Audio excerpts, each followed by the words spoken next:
මේ විදිහට වම්බටු ගෙඩිය පිටින් ක්‍රිස්පි ගතියට බෙදලා කන්න කැමතිද?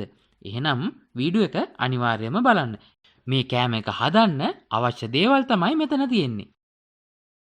මේ සඳහා අද අපි අරගෙන තියෙන්නේ මේ ප්‍රමාණය ටිකක් ලොකු වම්බටු ගෙඩි දෙකක්. මුලින්ම මේ වම්බටු ගෙඩි වල පොත්ත මේ විදිහට ඉවත් කරගන්න.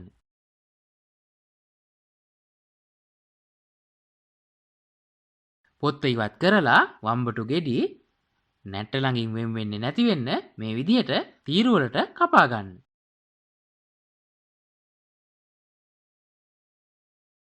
ඒ වගේම තාමත් අපේ YouTube channel එක subscribe කරලා නැත්නම් දැන්මම පල්ලෙහා තියෙන subscribe button එක ඔබලා ඊට එහා පැත්තේ තියෙන bell icon එක ඔබන්නත් අමතක කරන්න එපා. ඊට පස්සේ නැවත අනිත් අතටත් මේ විදිහට කපා ගන්න. මතක තියාගන්න නැට්ට ළඟින් වෙන් වෙන්න දෙන්න එපා.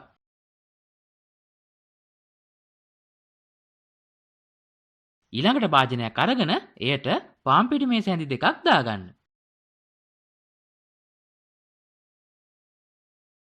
ඊළඟට කෝන් පිටි මේස හැඳි 4ක් දාගන්න.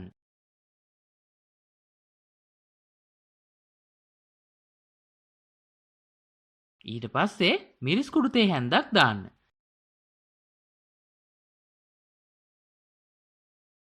ඊට පස්සේ රස අනුව ලුණු එකතු කරන්න.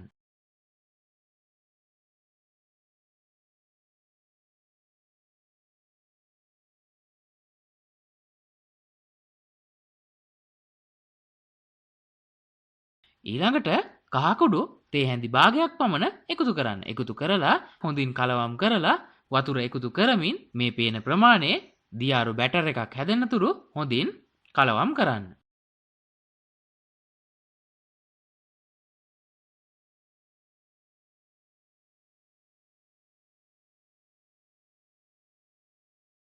ඔන්න දැන් අපේ බැටර් එක හදලා ඉවරයි.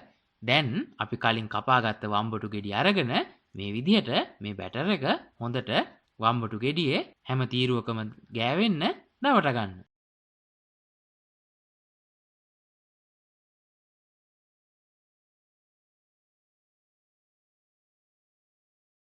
බැටර් එක දවට ගත්තට පස්සේ මේ විදිහට බැටර් එක දවටපු වම්බටු වල පාන් කුඩු හොඳින් දවටා ගන්න.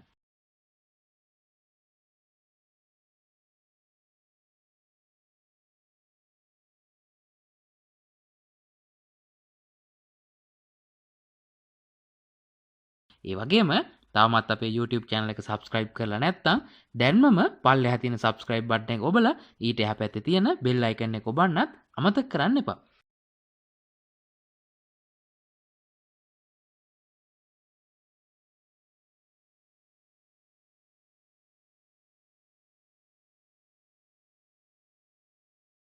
මේ විදිහට වම්බටු ගෙඩි දෙකම හදාගත්තට පස්සේ වාජනයක් ලිපේ තියලා එයට පොල් තෙල් එකතු කරලා පොල් තෙල් ටික රත් වුණාට පස්සේ අපි හදාගත්තු වම්බටු රන්වන් පැහැවෙන තුරු හොඳින් බෙද ගන්න.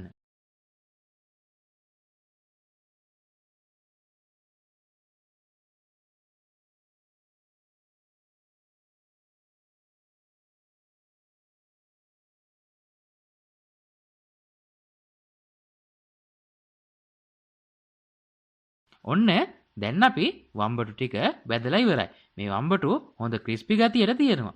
ඔයාලත් මේ විදිහට වම්බටු බෙදලා කාලම බලන්නකො කොහොමද රස කියලා. ගෙදර පොඩි අය නම් මේවට ගොඩාක් ආස වෙයි.